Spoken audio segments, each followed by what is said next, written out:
I want us to be very clear that we don't need to wait until January to start planning and preparing for what 2025 is going to look like. And so that's the purpose of today, for us to really press past burnout and dig in to what our next steps will be. As you are watching the replay, I want you to contribute. I want to hear from you. We want to hear from each other. There are some things that in 2024, there are some things that in academic year 23-24, there are some things that in academic year 24-25 that you dread. Can we talk about that? Think about what it is that you dread. And I'm intentional in picking a hard word. Because we say, I don't like that. This isn't comfortable for me. But there are still things that we're called to do, things that are part of our responsibilities. There are things that are just necessary that we dreaded. The bus duty post, but I didn't dread having a post. Okay, two different things. Because that bus duty post, you had to be out there because you know those crumb snatchers were going to come and you needed to be in position so that you could help facilitate whatever was going on. So for me, the dread was bus duty. And again, it was because it was impacting the flow in my class. It was impacting the weather, if it, no matter what quarter it was, you were either cold or you were hot. You either sometimes misread the weather. Sometimes it could be hot in the morning, so you go out there with just a little jacket and then you're cold, right? So those would be my example of dread. When we talk about the miserable teacher community, remember, we're not saying you have to be miserable, and we're not saying you have to stay miserable, but we're saying that there is a shared experience that we have. We have all had a miserable time, a miserable experience. I don't even want to get into all the possible miserables, but let's look at how to move beyond the dread and how to move beyond the miserable experiences and burnout. So, first one, we've got to make some decisions. You have to decide for yourself. No, I'm going to back that up. You don't have to. You get to decide what you're going to do, and you get to decide what you're not going to do. So you know that the decision is not always in stone. So like, let's use my bus duty example. I had to be a bus duty. Agree? Bus duty wasn't an option. I had to be there. But while I was at bus duty, I had to make decisions about how I was going to move, how I was going to exist, how I was going to respond to people. So I had to make a decision. That's the first thing we got to do. In order to dig in, and instead of being burnt out, you've got to make some decisions. Okay? So that's number one. Think about the thing you dread. Think about what right now, some of you are not enjoying this morning because your mind is on tomorrow is Sunday and then Monday. No, you have to decide that you're going to enjoy every moment of this day. You're going to make a new memory. You're going to do something different. Then, next, it has to be intentional. Okay? Intentional is so important. We take intentional for granted. But in everything that we do, we have to be intentional. No, you don't have to. You get to be. If your intention is to be good-hearted, be good-hearted. Is your intention, if your intention is to be efficient, be efficient. If your intention is to be mean and surly, guess what? You're going to be mean and surly. So remember, you're going to make decisions, and those decisions are going to be intentional decisions. Okay? Now, I want you also to think about this intentionality in that we have some habits that are hindering our intention. And some of those habits are being inconsistent. Some of the habits are, what am I inconsistent? Late, not handing the papers back when you told the students you're going to hand the papers back, not being on time to work, and so then you fret when you have a note in your box. So the burnout sometimes comes from outside sources, but some of the burnout comes from us not being consistent with what we know is expected of us. So be intentional, not inconsistent. There are some in your mind, or maybe in truth, irreconcilable differences going on. And if they're going to be irreconcilable, then it's possible there won't be an opportunity to move beyond or to move forward. What instances could these be? I remember having a student. She was actually a bright student. She was conscientious. She cared about her work. And she had a parent who was very, very, I'm going to call her, it wasn't, this phrase was not there, but she was a helicopter mom. Bright student, capable of the work, always wanted to be on point, helicopter parent. There were assignments that the student would complete, turn it on time, and she would always get one or two things wrong. Many times in my class, I would give them opportunities to make up, and earn extra credit or because my goal was for you to learn it, okay? And her parent would always have something to say. If the child got an 89, she would want a conference about why she didn't get a 90. If the child got a 92, the mom wanted to have a conference about why she didn't have 100. So there was this burden that I would feel over me every time I knew I'm sending her home with graded work. Because the parent is always trying to navigate my grading tool, which was my pen. So it got to the point that when I would look at the child, I would get irritated. It was unconscious until one day I realized you have issue with her mother. You don't have issue with her. Once I was able to see that I kind of had this irreconcilable difference with this mom, that I had to now look at the child with a clear view. It was not the child that was kind of creating this agita in my heart. It was the mom. And this situation went on. The mom moved the child out of the district mid-semester. When the final grades came, do y'all know that mother still came back? Still came back to talk to me about the grades. Irreconcilable difference? I had to be intentional about how my expectations, how my emotions, how my thoughts of that parent were going to stay with the parent. I didn't have to reconcile with the parent. I just needed to make sure I did what was right and just, which I did. And then with the child, I had to sometimes force. I'd be like, how you doing this morning? I was kind of forcing that because what was initially there was this morning, it just was getting in the way.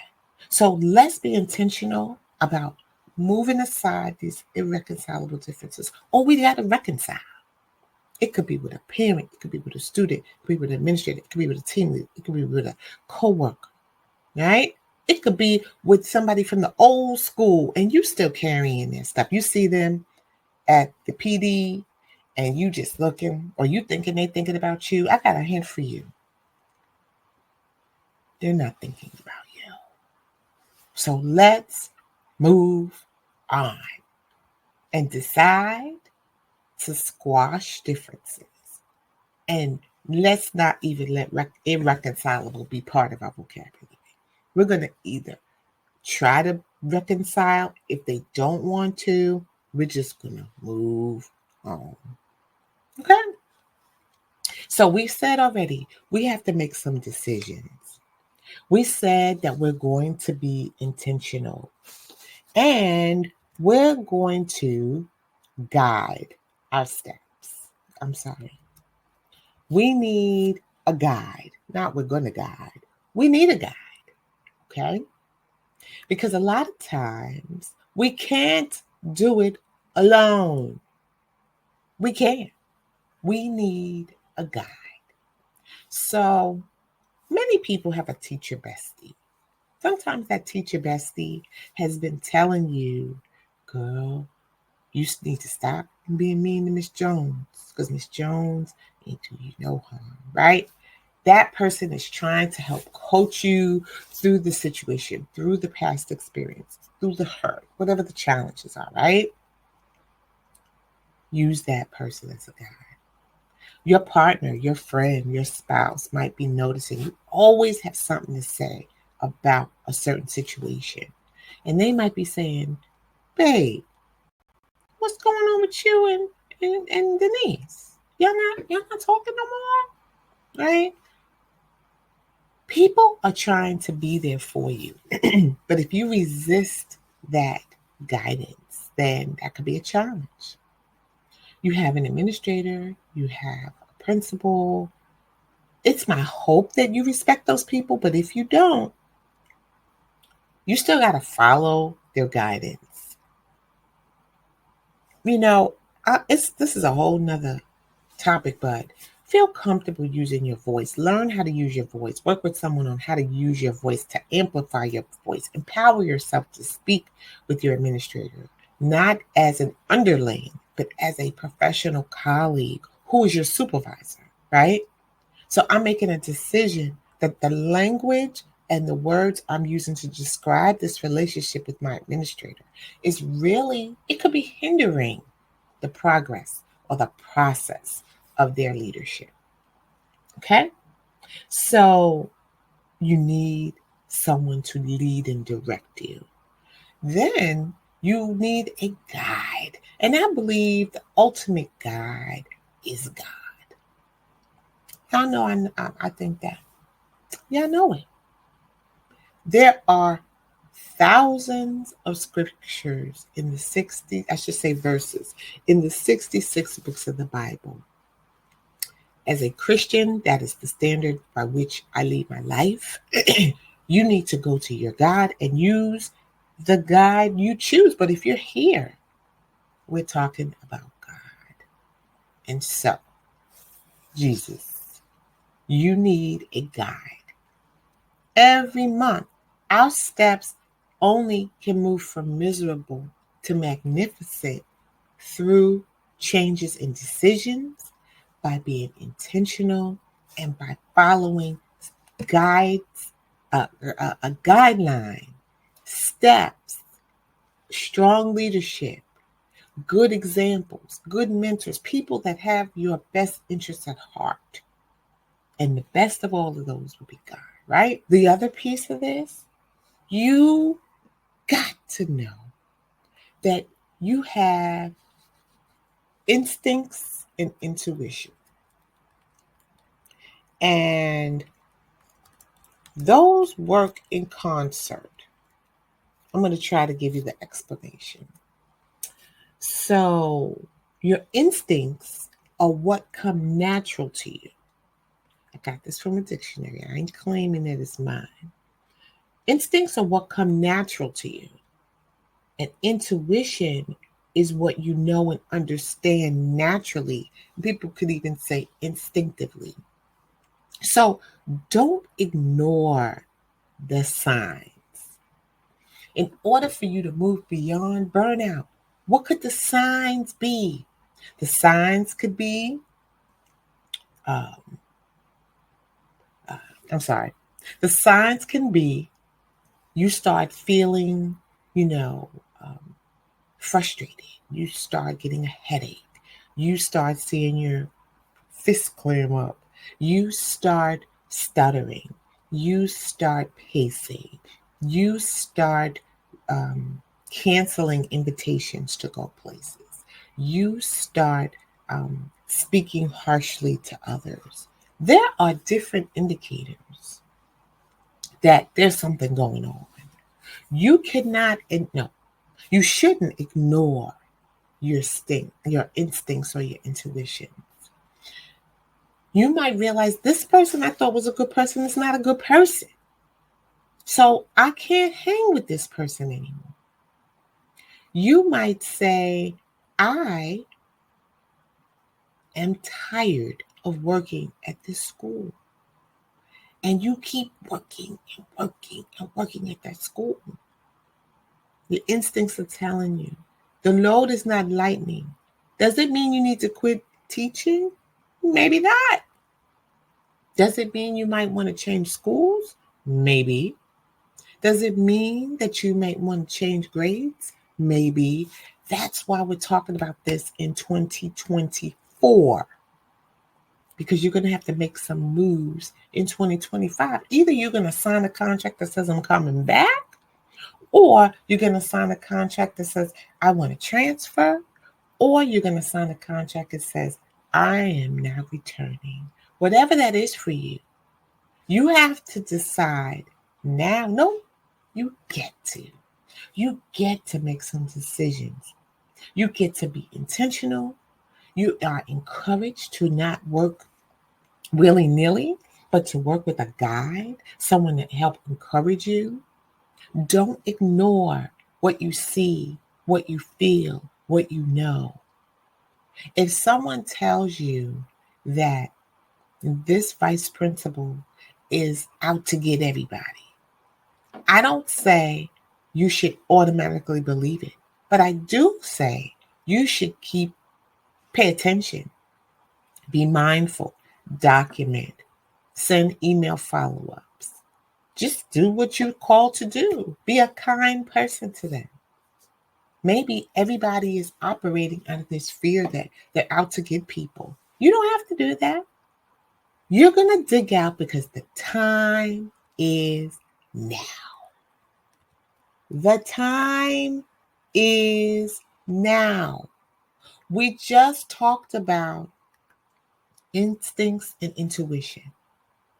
You are already equipped with what you need to make those decisions, but it doesn't mean you want to make them rashly. When I was a mentor teacher, we learned that this break right here, this Thanksgiving break, would be the break that many new teachers use to decide if they were coming back or not. What happens? They go home to their families, they see people, old friends, they start talking with others. They might be comparing their experience with other people's experiences. And then they're like, you know what? I'm out. Maybe they don't even come back. Back in the day, they wouldn't even come back. It might even be more likely they won't come back now. But during this time, people are thinking, they're contemplating, they're making decisions. They want to make moves. Why can't they make moves? Sometimes their money is too funny. You can't make moves. Many of you are like that. You're too far in your career to make any drastic moves. So people look at me and they say, like, how did you get out? I didn't get out. I didn't want to get out. But the opportunities were not there for me. So thankfully, I was able to take my little pension and take it to the state system and work at a state university. That's what happened for me. But if all went well, I would still be in that school system. I had a wonderful career, but I worked with people who did not. And I had 1 year that was awful. It was the last year. And between the fact that I wasn't getting opportunities for promotion because they just were few and far between, and I knew I needed something different. I enjoyed my coworkers. I enjoyed where I worked. I had a problem with my supervisor. I did not agree with her means of communicating. I didn't appreciate the way she spoke to myself and my colleagues. I didn't agree with the inconsistency that I saw in her leadership. I felt that she was a bully. And it was in that year that I decided I've got to help these teachers, because that was my first year with the lady. And that was my miserable experience. And I survived that miserable experience because I did everything I'm telling you to do. I made some serious decisions. I was intentional about my work. I had to keep putting my focus back on the children, back on the students, back on the staff I was there to serve. Because if I put my attention on her, it would have me crying. It would have me regretful. It would have me sad. It would have me, not be in a good place. So I'm encouraging you. Use God's word as your guide. Work with someone. I'm available. I'm available to work with you. If you feel like you are in a situation, you are in a space that you just can't continue moving in without you feeling less than, without you struggling, that you're dreading the experience, right? We started with that. If any of that is the case, please private message me. We can work together, okay? But the time is now. The time is now. It's not time for you to say, oh, soon. Oh, it's okay. I'll just deal with it. Why? Because you're burdened. You're carrying the weight of your home. You're carrying the compelling demands of your work. You are just burdened with the quantity of the work, the demands of the work, the expectations of the folks you are there to serve and those who are there to lead you. It can burden you. This goes for administrators too. You are trying to build a solid school. You are trying to be an innovator. You are trying to produce quality work. You are looking for the educators that will come and work in community with you to make the experience for your students wonderful. You want the students to be able to leave learning and knowing the content so that they can apply it, not just so that they can pass a test, right? But it doesn't seem to let up. The hours don't seem to let up. The work don't seem to let up. The expectations don't seem to let up. Or there might be the comparisons. Oh, Principal Jones was different than Principal Gray. Make some decisions. Be intentional. Get a guide or follow guided steps. And use your instincts and your intuition. But the time is now.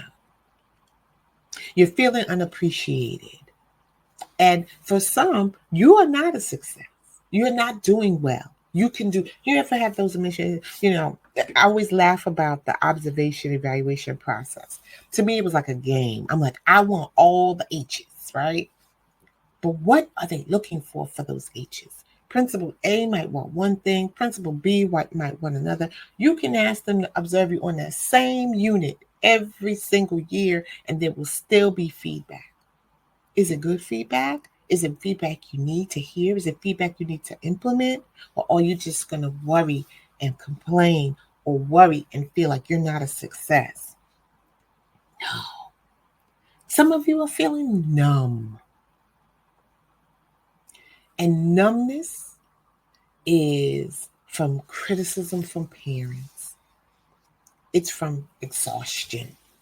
Numbness is from conflicts that arise from the past, some unsettled things, conflicts that you anticipate are coming. The numbness could be conscious that you are just moving about. We said that already. You're just moving, going through like the Walking Dead. Okay? Numbness is even starting to feel normal. You're just getting used to this. It doesn't have to be. That's why we got to shift. We got to make moves. And then you know what? You are underpaid, underappreciated, misunderstood, right? All the unders. And then you're overwhelmed. You're overworked. You're overextended, right? In your personal life, you're overworked. You're overextended. And your tolerance is probably depleted. So there's just so much here. All of those things are the burnout. Those are like the recipes for burnout. You're not satisfied, right? But we focus today on how you're going to dig in. We're not going to say dig out. That's a decision too. You're going to dig in, okay? You're going to make some decisions. Decisions that make sense for you. You're going to start with a couple.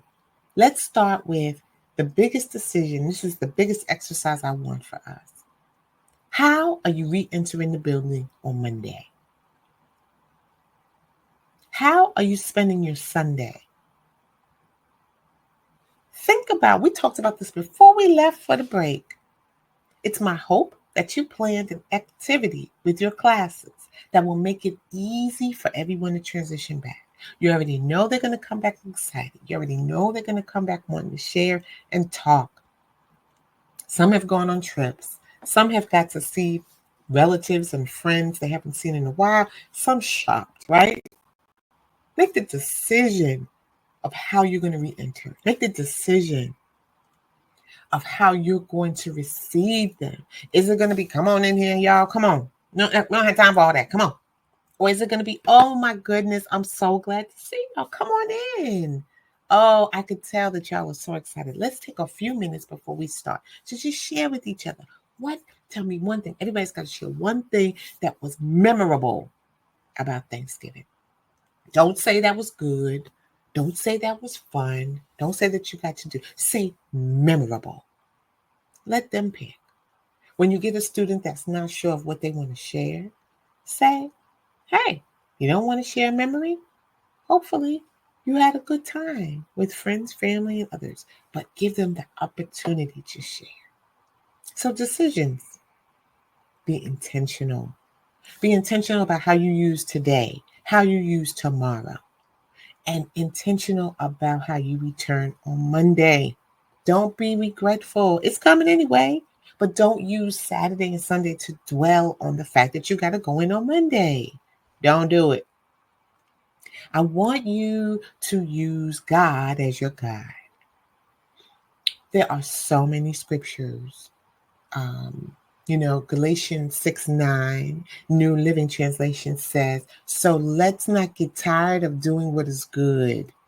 At just the right time, we will reap a harvest of blessings if we don't give up. You know that scripture as, do not grow weary in well-doing. Okay? So because that's your intention to do well, your intention is not to do poorly. So let words guide, let your actions be guided, let your words be guided, let your thoughts be guided by God. Instincts and intuition, use them. He built us with them. When you have that sense that you should put your purse away because there's someone by your desk, that's intuition and instinct, right? When you decide you're going to change lanes because you just got a sense about the way the driver behind you is driving up, instincts and intuition. Use those as you think about now. Now is the time. The time is now. We're not waiting for 2025. The time is now to reflect, to regroup, to realign, rethink all that we want 2025 to be. These last few weeks are going to be a little challenging, as they always are in December.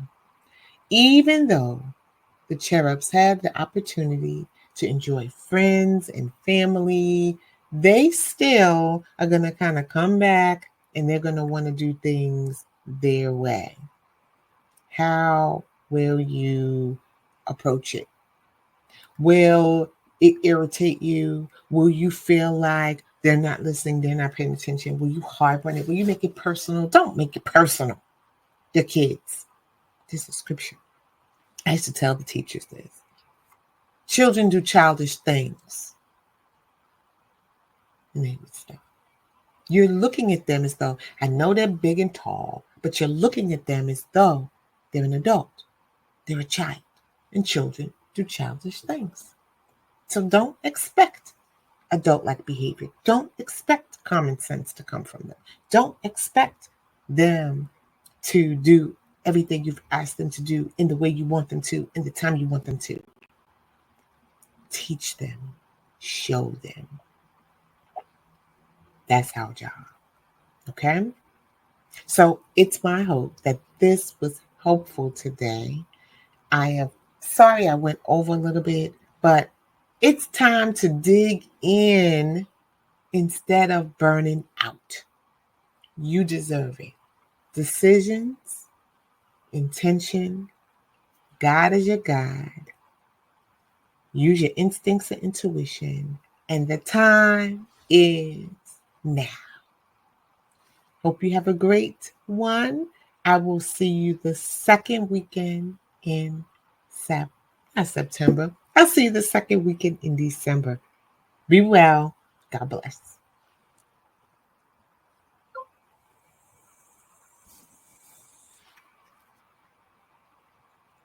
Be well. God bless.